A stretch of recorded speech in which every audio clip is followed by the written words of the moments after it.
Hey guys, so today's video is a pan that palette introduction. I had a really hard time picking a palette to pan this year. Yeah, part of me really wants to do 1 month, one palette, and every time I set out to do that, I just run out of time and I don't get around to it, and it just doesn't end up happening. And then part of me really likes having one palette to work throughout the year. So I think I'm just gonna give this a try. I'm not even sure about the palette that I want to pick this year. I had a really hard time deciding. So I think I'm just gonna give it a try, pan that palette. Hopefully this is a palette I'm definitely not gonna hit. This is a palette I'm definitely not going to be able to finish throughout the year. I don't think. Yeah, so let me just show you the palette. I'm going to do my Viseart Cool Matte palette. This is the 07. They have since redone this palette, and I actually really like the new one better. I like the colors in it better. I think they did a better job on picking shades in that one. However, I do really like this palette. This is my oldest Viseart palette, so that's kind of why I was thinking, you know what, let's get some use out of it. I don't necessarily need to finish it for my well-being, for my mind, but I would like to make some serious progress on it. This was an expensive palette. I probably paid like $65 for it at a VIB sale, would be my guess. And yeah, I do love it. I just haven't used it as much as I would like to. So I think this will be a good time before like I buy any more Viseart shadows or anything else. I think it would be good for me to just really get in and start using one of these palettes. So I'm going to turn the camera around in a second and I'll do swatches maybe for you. Yeah, I have seen other people pan a Viseart palette, not necessarily this particular one. And they go really slowly. So they are nicely pigmented. They are packed in there very tightly. There's not a lot of like dust and kick up and fallout. So I know this is going to go really slowly. Probably similar to an Urban Decay shadow. How big are these pans? I don't know. There's 24 grams of product in this total. I think that's actually smaller than an Urban Decay palette. I don't know. My brain hurts. Anyways, so I do know these will go very slowly. I've watched other people in their progress. I've seen what progress I've made as I've used these. So yeah. Anyways, I'm going to flip the camera around, show you some swatches, and that will be the end of the video. And I will see you guys again soon. Bye.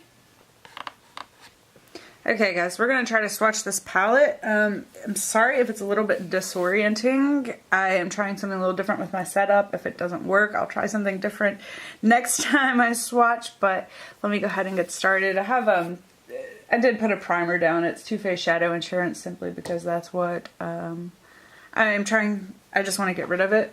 So anyways, yeah, so let's get started. This white has been one of my favorite shades. I'm just going to do the finger swatches first, and then we'll go back in with the brush swatches. But I love that white. It just blends so stinking pretty. It's a weird shade, I think, for me to like love.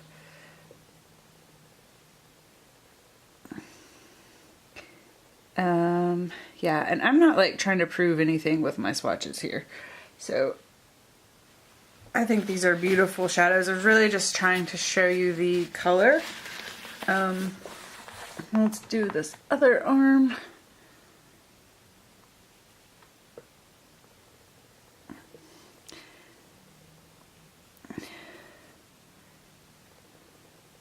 One thing I love about Viseart shadows is that they really look, almost always, they look like they do in the pan.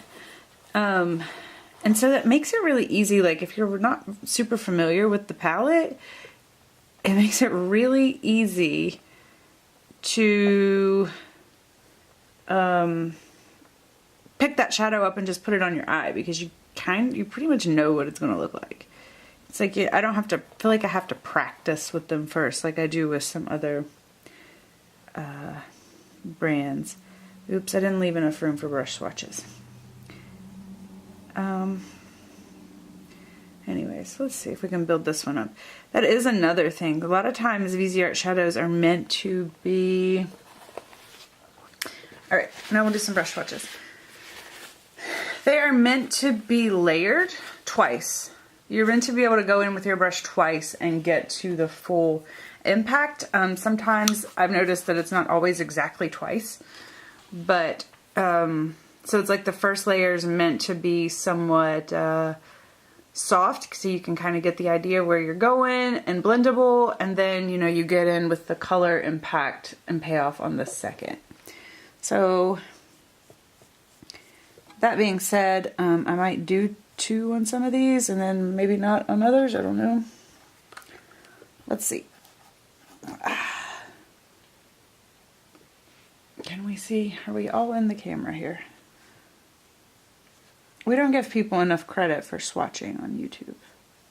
It's not the easiest thing.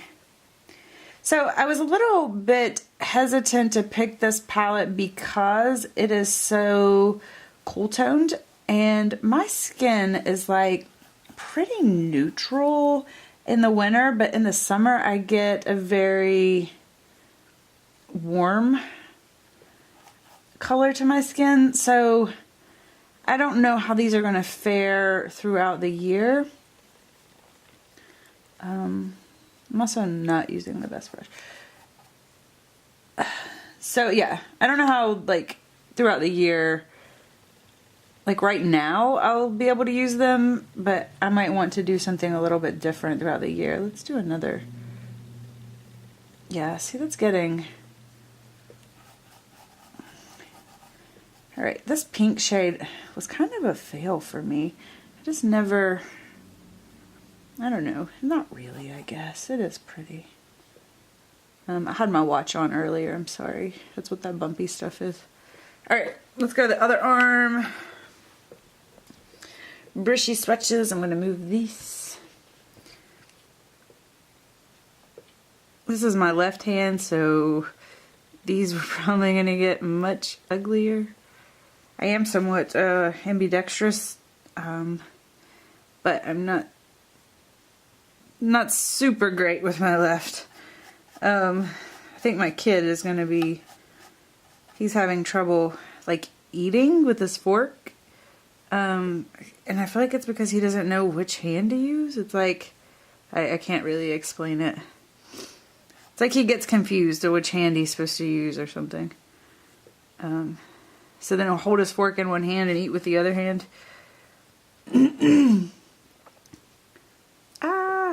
Okay.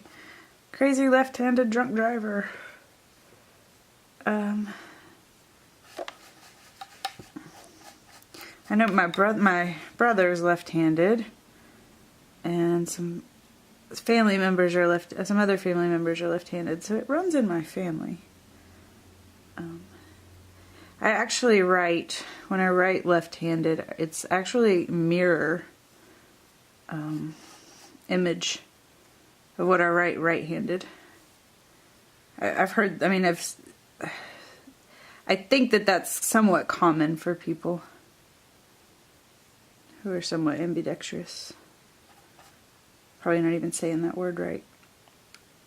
Anyways, I'm sorry if you disagree with the way that I swatch. I don't really, like I said, I'm not trying to prove anything with these. I'm really just trying to show you the color and how nicely, like, they stay pretty consistent, I think, with like what's in the pan. So, let's see. I mean, if you compare those to what's in the pan, I mean, it's really nice. Very predictable, I think, is the word I'm looking for. Anyways, so those are my swatches. I'll take some pictures, and I might weigh my palette. I just bought a postage scale. I don't know if that's sufficient to weigh palette or not. So we'll try that too. If I have a weight, I'll put it on the photo.